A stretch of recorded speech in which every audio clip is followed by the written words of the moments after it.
Hoje, as igrejas batistas do Brasil comemoram o Dia do Pastor. Eu não quero falar deste pastor, mas do Supremo Pastor. O Salmo 23 é, sem dúvida, o capítulo mais conhecido da Bíblia. Até crianças o recitam de forma completa. Creio, irmã Suzana, que seus alunos não tiveram dificuldade em decorar esse salmo. E nós vamos ler, os irmãos sentados mesmo como estão, acompanhem a leitura, por gentileza. O Senhor é o meu pastor, nada me faltará. Ele me faz repousar em pastos verdejantes. Leva-me para junto das águas de descanso. Refrigera-me a alma. Guia-me pelas veredas da justiça por amor do seu nome. Ainda que eu ande pelo vale da sombra da morte, não temerei mal nenhum, porque tu estás comigo. A tua vara e o teu cajado me consolam. Preparas-me uma mesa na presença dos meus adversários. Unges minha cabeça com óleo, o meu cálice transborda. Bondade e misericórdia certamente me seguirão todos os dias da minha vida, e habitarei na casa do Senhor para todo o sempre. Amém? Que Deus aplique aos nossos corações a sua palavra. Como disse, este é o salmo mais conhecido, mais amado na Bíblia. Aqui ao lado de João 3,16, né? São os dois textos mais conhecidos e recitados na palavra de Deus. A mensagem desse salmo nunca envelhece, nunca fica fora de moda, é sempre atual. Aliás, como toda a mensagem bíblica, toda a palavra do Senhor. Esse salmo mostra o terno cuidado de Deus para com o seu povo. Mostra a experiência pessoal de um homem de Deus, de saber que o Senhor é o seu cuidador, é o seu pastor. O teólogo Charles Allen, ele afirma que o valor desse texto está no fato de que ele representa uma visão positiva da vida, uma visão de esperança e de fé. Gosto desse pensamento desse teólogo. Ele diz: o valor do texto está no fato de que ele representa uma visão positiva da vida, uma visão de esperança e de fé, uma certeza de que nada faltará. Aliás, um comentarista, ele disse que a tradução do Salmo no primeiro versículo deveria ser: o Senhor é meu pastor, não me faltará. Ou seja, ele não me falta em momento algum. O seu autor, Davi, embora com um passado tão triste, né? Um passado de pecado que marcou tanto a sua vida, de maneira tão triste até, mas ele não passou a vida lamentando aquilo, né? O que fez. Ele levanta a sua cabeça, ele reconhece o seu pecado, ele confessa o seu pecado e ele recomeça uma vida de intimidade com Deus, que nos inspira e que nos leva cada dia a buscar essa intimidade. Não significa dizer que após isso, Davi não teve os seus delírios, os seus pecados. Não significa dizer que uma vez quando salvos, perdoados por Jesus, nós nos mantemos santos no sentido de não pecarmos mais. Porque os nossos pecados passados, eles são perdoados, mas a cada dia nós cometemos outros. Mas o que nós precisamos é buscar de maneira tal essa comunhão com Deus, em que tenhamos a sensibilidade de sentir o nosso pecado, de sentir quando nós não agimos de acordo com os padrões bíblicos, com os padrões éticos da palavra de Deus, com os padrões espirituais, com aquilo que condiz a nossa vida cristã. É nós termos essa sensibilidade de perceber o nosso erro e ter o arrependimento sincero para confessar ao Senhor. Ouvi no ensino aqui da EBD alguém dizer que se pecou, pede perdão a Deus, que a Bíblia diz: se confessarmos os nossos pecados, Ele nos perdoa. Mas é preciso saber como é que eu estou confessando esse pecado. Se no meu coração está havendo sincero desejo de não mais praticá-lo, ou se apenas eu confesso porque a Bíblia me manda confessar. E a partir daí, o que vai, volta a repetir os mesmos erros. Então o salmista nos apresenta esta sensibilidade. Alguém já disse que o Salmo 23 é como o cântico do roxinol. Quanto mais escura a noite, mais cristalino e belo se torna o seu cântico. Talvez o autor se baseie no versículo 3, quando diz: ainda que eu ande pelo vale da sombra da morte, não temerei mal algum. Então ele diz que esse salmo é como o canto do roxinol, que quanto mais escura, mais o seu canto ele brilha, ele se torna mais lindo e cristalino.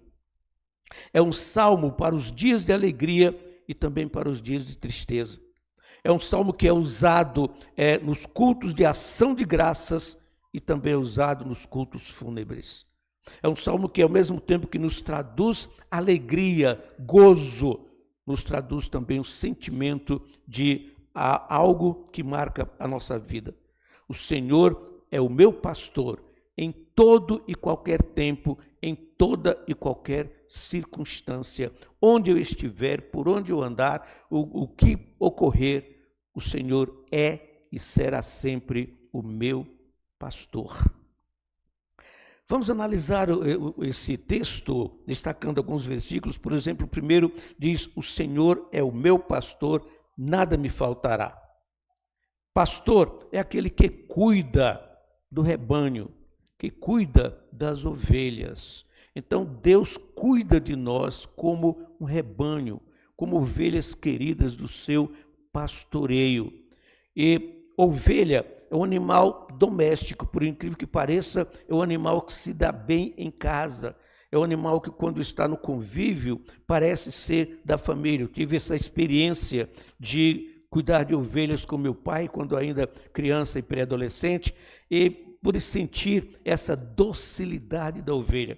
Os cabritos precisavam a gente ficar correndo de um lado para outro para trazer para o que a gente chama chiqueiro no Nordeste, então trazer para o curral, e às vezes teria que buscar fora, principalmente quando ameaça chuva, que os cabritos, ao invés de correr para casa, eles procuram a primeira pedra para subir, para estar ausente. Então era um trabalho tremendo. Enquanto as ovelhas, se ameaça o tempo, elas já vêm para casa, no final da tarde já chegam todas em rebanho e já procuram o seu lugar, o seu curral. Então a ovelha se torna esse animal doméstico. E incrível também que é o primeiro animal citado na Bíblia. Quando Deus fala no capítulo 4 que sobre Caim e Abel, diz que Caim era homem do campo, mas Abel era cuidador de ovelhas. É a primeira referência que nós temos na Bíblia. A ovelha tem características próprias que a identificam e a diferenciam de outros animais, principalmente dos cabritos. Se você abrir sua Bíblia lá no Evangelho de Mateus, no capítulo 25, vamos lá em Mateus capítulo 25, nós vamos ver nesses versículos 25, a partir do versículo 31, diz o seguinte, 25, confundi aqui um pouco, a partir do versículo 31 diz o seguinte, olha, observe bem, quando vier o Filho do Homem, na sua majestade, e todos os anjos com ele, então se assentará no trono da sua glória. E todas as nações serão reunidas em sua presença. E ele separará uns dos outros, como o pastor separa dos cabritos as ovelhas. Observe, cabrito, símbolo de rebeldia. Ovelha, símbolo de docilidade. E porá as ovelhas à sua direita e os cabritos à sua esquerda. Então dirá o rei aos que estiverem à sua direita: vinde benditos de meu Pai. Entrai na posse do reino que vos está preparado desde a fundação do mundo. E aí no versículo 41 diz: então o rei dirá também aos que estiverem à sua esquerda: apartai-vos de mim, malditos, para o fogo eterno, preparado para o diabo e seus anjos. Como disse, ovelha, símbolo de obediência, de docilidade, de amabilidade. Cabrito, símbolo de rebeldia, de algo que não agrada a Deus. Por que Jesus usou esse símbolo? Eu dei antes as características da ovelha, as características dos cabritos. Por quê? A citação disso. E é interessante observar como o mundo valoriza essa expressão direita e esquerda. E observe na Bíblia a palavra de Deus, quando fala sobre direita e esquerda, o que diz? Então é impressionante como tudo que acontece no mundo, quer queiramos, quer não, você encontra citação na palavra de Deus. Esse Deus é ou não é perfeito, é ou não é maravilhoso, para alcançar tudo aquilo que a humanidade iria experimentar no futuro, e que estamos experimentando hoje, e que vamos experimentar com mais intensidade daqui a pouco. A ovelha, por sua natureza, nessas características, ela é afetuosa. Observe em 2 Samuel, capítulo 12, versículo 3, na experiência do profeta Natã ao repreender Davi. Natã vem com uma parábola mostrando, olha o que aconteceu. É só você ler lá no capítulo 12 de 2 Samuel, e você vai observar exatamente quando Davi é confrontado pelo profeta Natã. Você não vê em nenhum momento Davi levantar a sua voz. Pelo contrário, quando Natã diz: tu és o homem, sua expressão foi: pequei. Foi reconhecimento. Se fosse um cabrito naquele momento, daria um berro bem alto. Pisou no meu pé. Mas a ovelha, simplesmente, Davi, simplesmente, eu pequei. A ovelha é dócil. Em João capítulo 10, versículos 3 e 4, Jesus fala das ovelhas que ouvem a voz do pastor e o seguem. Sou o bom pastor, o pastor conhece as suas ovelhas, ela ouve a minha voz. Elas são meigas e submissas, a ovelha é meiga e submissa. Isaías 53, 7 fala do Messias, que é comparado ao cordeiro que é levado ao matadouro. E a ovelha muda perante os seus tosqueadores, não abrindo a sua boca. Ele faz comparação com Jesus, dizendo que Jesus, tal qual a ovelha muda, submissa, seria levado ao matadouro, sem reclamar. E o Filho de Deus assim o fez. Mais uma vez, se fosse um cabrito, daria um berro. Lembro de meu pai quando levava um carneiro para o matadouro, o carneiro ia de cabeça baixa, a ovelha de cabeça baixa, e ali meu coração partia ao ver meu pai tirando a vida daquela ovelha para ser a nossa refeição. Mas quando era um cabrito, como o cabrito saía berrando e pulava e tudo mais, etc., não ia para o matadouro com a mesma docilidade da ovelha. Ainda em Jeremias capítulo 11, versículo 9, Jeremias fala do manso cordeiro que se leva à matança. A meiguice, a submissão, a docilidade, a afetuosidade faz parte da ovelha do Supremo Pastor. Ela é indefesa também. Em Miqueias capítulo 5, versículo 8, fala do leão despedaçando o rebanho de ovelhas sem que haja quem as livre. E aqui o profeta faz referência exatamente às investidas de Satanás contra a igreja do Senhor. As investidas que são feitas muitas vezes através de nós mesmos, como ovelhas. Ovelha, o pastor, o diabo pode lançar artimanhas de tal forma que destrua a unidade do rebanho, destrua a harmonia do rebanho. E então Miqueias faz essa referência de que a ovelha indefesa, ela é tragada, ela é perturbada, ela é atacada sem que haja quem as livre. É dever seu, é dever nosso, como membro do rebanho de Cristo Jesus, defender o rebanho, ajudar a defender o rebanho. Jamais ser porta-voz de desavença, porta-voz de desencontro, porta-voz de desunião. Mas sermos aquela palavra amiga, aquela palavra dócil, aquela palavra oportuna para edificar, para produzir bênção naqueles que assim a ouvem. No Evangelho de Mateus, no capítulo 10, versículo 16, Jesus fala aos discípulos que os enviariam como ovelhas no meio de lobos. Por que ovelhas enviadas no meio de lobos? Porque a docilidade da ovelha não lhe dá condições de se levantar contra o lobo, mas de maneira submissa ela vai ser atacada. Então Jesus diz, não adianta replicar ou retroceder ou fazer qualquer coisa contra os lobos, porque vocês vão como ovelhas. Tenham cuidado, sejam precavidas, sejam atentas, porque o lobo pode atacar a qualquer momento e vocês estarem desprevenidas para enfrentar. Então vocês são enviados. Nós estamos neste mundo em meio de lobos. Nós estamos nesse mundo em meio de lobos, de todos os lados. Esse mundo cruel, esse mundo terrível que nós vivemos, são lobos que nos cercam. E nós temos que estar atentos, preparados, cada vez que nós saímos, cada vez que nós vamos ao trabalho, ao estudo, ao passeio, a uma reunião social, onde for, nós temos que estar prontos, atentos, para que os lobos não nos ataquem.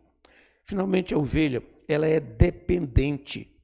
Em Números 27, 17, fala da necessidade do líder para conduzir o povo de Deus para que não fossem como ovelhas que não têm pastor.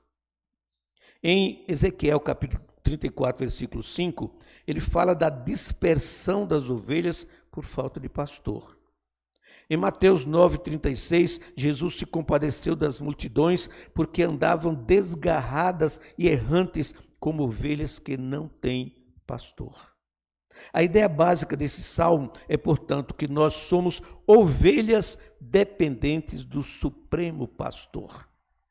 O seu pastor, de forma humana, é tão somente um representante do Supremo Pastor. É aquele que é escolhido por Deus, encarregado por Deus para cuidar do rebanho. É um homem, é humano igual a você.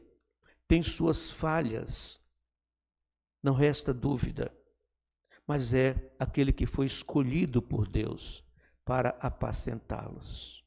Muitas vezes nós queremos que o pastor seja perfeito, não falhe, tenha toda a compreensão para com os meus erros, não me corrija nada, não me fale nada, me compreenda, porque afinal de contas eu faço todo o esforço, então o pastor tem que ser perfeito e me compreender em todos os aspectos. Mas será que de igual modo eu compreendo o pastor? Será que de igual modo eu vejo as lides pastorais como algo difícil, complicado, como um árduo fardo em todos os aspectos? Será que eu vejo o pastor como aquele que tem que se preocupar com cada ovelha do rebanho e que muitas vezes perde noite de sono, seja preparando o alimento para o rebanho, seja em oração pelo rebanho, seja em oração por aquela ovelha que está caída, que está fragilizada, que está com problema? E quantas vezes em meio às duras provas por que passo, eu recebo muito mais mensagem de desalento ou palavras de desalento do que de conforto. Por que nós pensamos assim? Por que nós vemos o pastor como um ser ultra perfeito que não tem direito a errar, mas que nós temos direito de, vocês ovelhas, têm direito de exigir do pastor perfeição, exigir do pastor uma questão como se ele fosse o único ser errado neste mundo. O pastor cuida do rebanho, mas o pastor também disciplina. Observe nos versículos 2 a 4, fala que o supremo pastor, o supremo pastor fala faz por suas ovelhas. Primeiro, ele conduz seu rebanho à alimentação abundante e ao lugar de descanso. Por maior que seja o perigo, não há o que temer, a tua vara e o teu cajado me consolam. Um dos problemas que eu tenho com a minha família, queridos, é o tempo que eu dou para a igreja. Sempre foi assim, desde os meus filhos criança, adolescentes, sempre foi isso. Eles brincam comigo que a igreja é minha primeira família. Por causa desse cuidado, desse esforço, dessa vontade, eu sou hiperativo, eu não consigo parar. Então eu estou sempre em ação, estou sempre procurando algo realmente, fazendo algo. O tempo que eu preparo as mensagens, para alguns é fácil, mas para mim não é tão fácil. Então eu envolvo tempo mais para preparar aquilo que eu falo com os irmãos, tanto na mente como em oração. Não estou aqui para me exaltar, mas para mostrar exatamente a preocupação para alimentar o rebanho, para trazer aos irmãos algo que possa edificar, que possa orientar. Nada mais entristece o coração do pastor do que saber que muitas vezes é rejeitado diante disso, da sua palavra. A vara é um instrumento com o qual o pastor enfrenta os animais selvagens em defesa do rebanho. A vara é o símbolo da proteção. Quando o pastor está cuidando do rebanho, quando o pastor está orientando o rebanho, quando o pastor está muitas vezes disciplinando o rebanho, não é para o seu mal, é para o seu bem. Quando o pastor contraria uma postura sua, uma atitude sua, não é porque o pastor quer uma igreja perfeita, mas é porque o pastor está buscando o seu bem-estar, o seu crescimento espiritual, a sua maturidade cristã. Tem sido essa a nossa luta. Com o cajado, ele recolhe a ovelha de lugares perigosos e difíceis. Com o cajado, o pastor conduz o rebanho, com a vara, ele o disciplina enquanto o defende. É difícil e controvertido o papel pastoral, a ação pastoral. É complicado, é difícil. Nós vivemos num mundo marcado pela rebeldia. Nós vivemos no mundo marcado pela insatisfação. Nós não estamos satisfeitos com nada. Sempre estamos querendo algo diferente, sempre estamos querendo algo novo.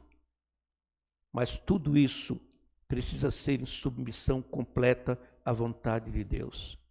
Sua prestação de conta não é com o pastor, o seu pastor humano.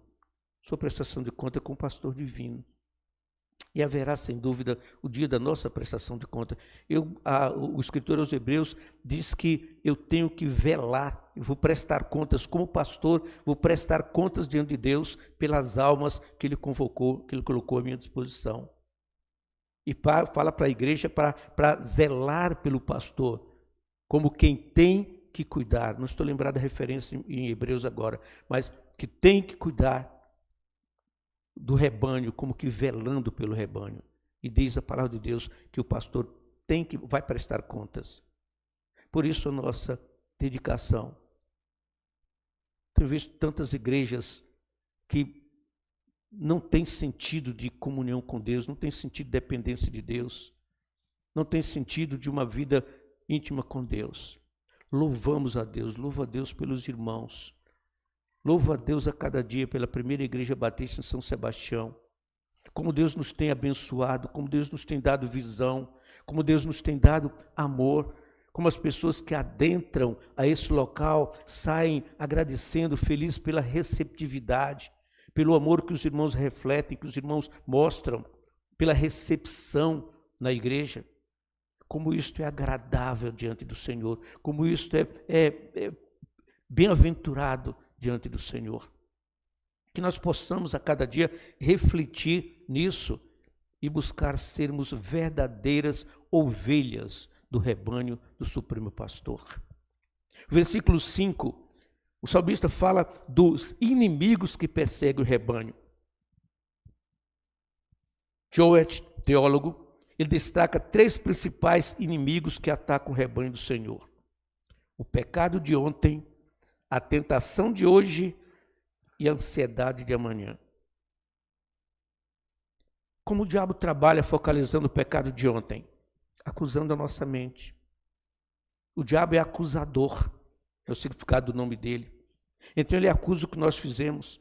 Ele diz: você não é crente coisa nenhuma, você não é ovelha nada. Olha o seu comportamento, olha a sua atitude, olha o que você faz.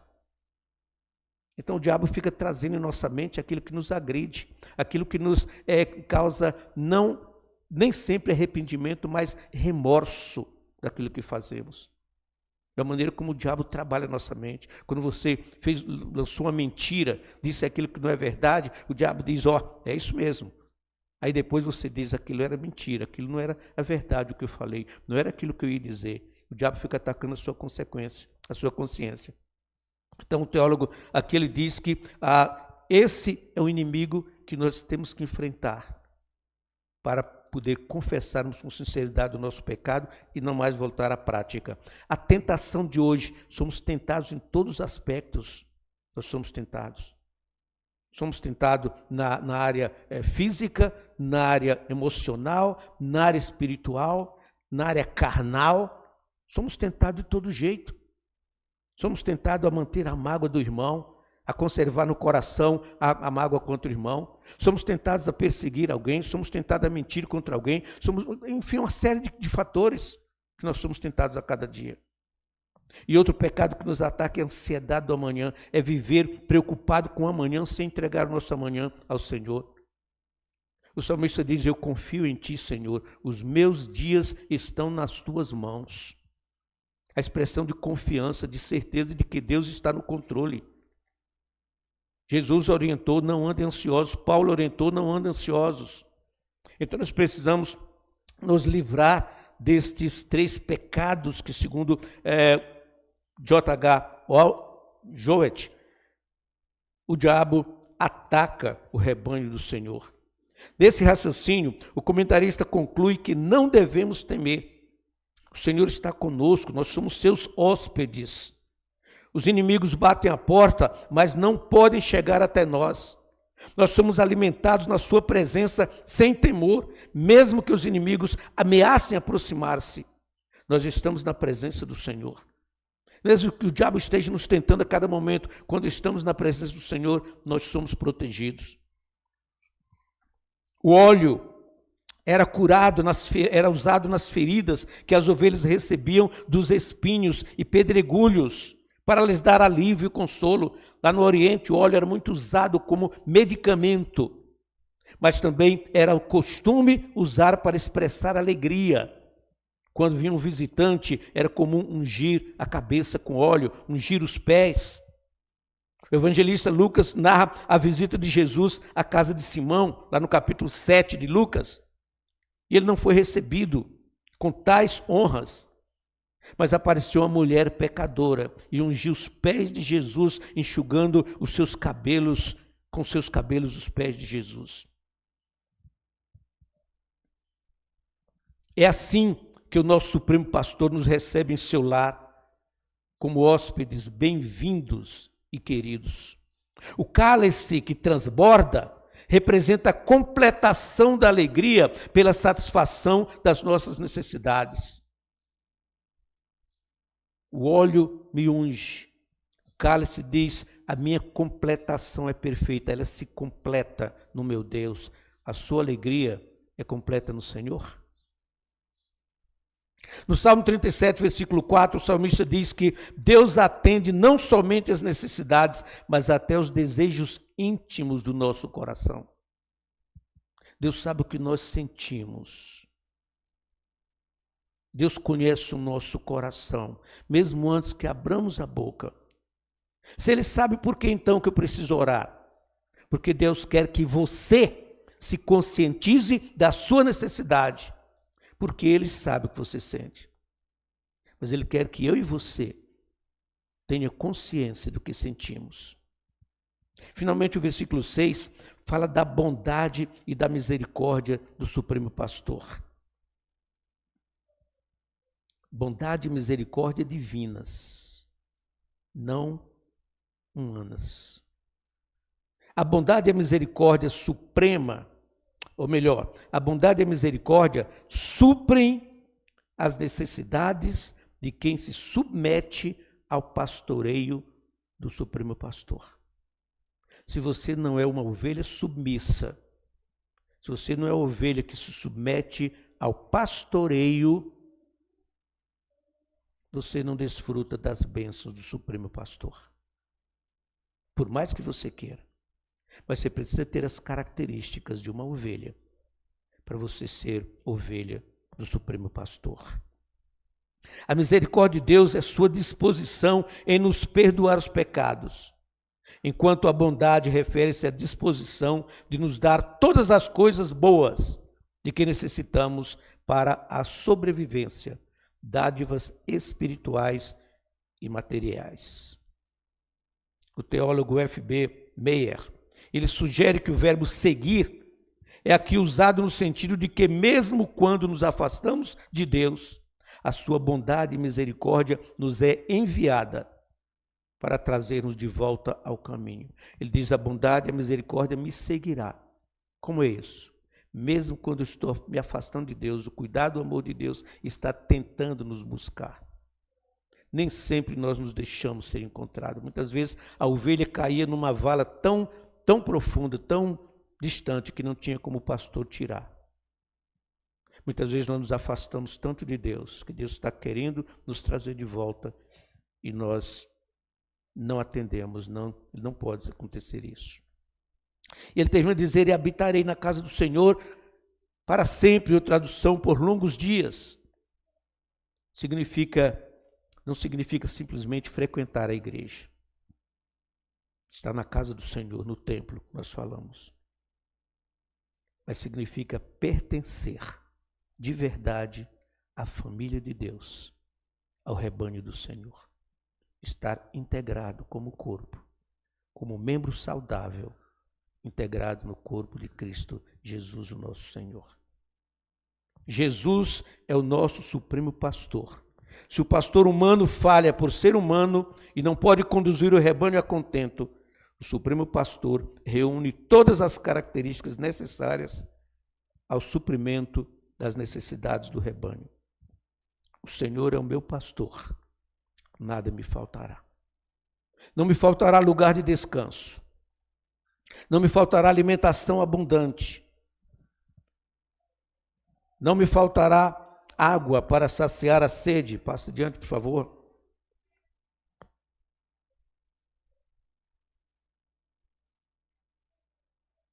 Passa adiante, por favor. Não me faltará lugar de descanso, alimentação abundante, água para saciar a sede, companhia constante, condução e correção, uma boa recepção mesmo em meio à ameaça de inimigos.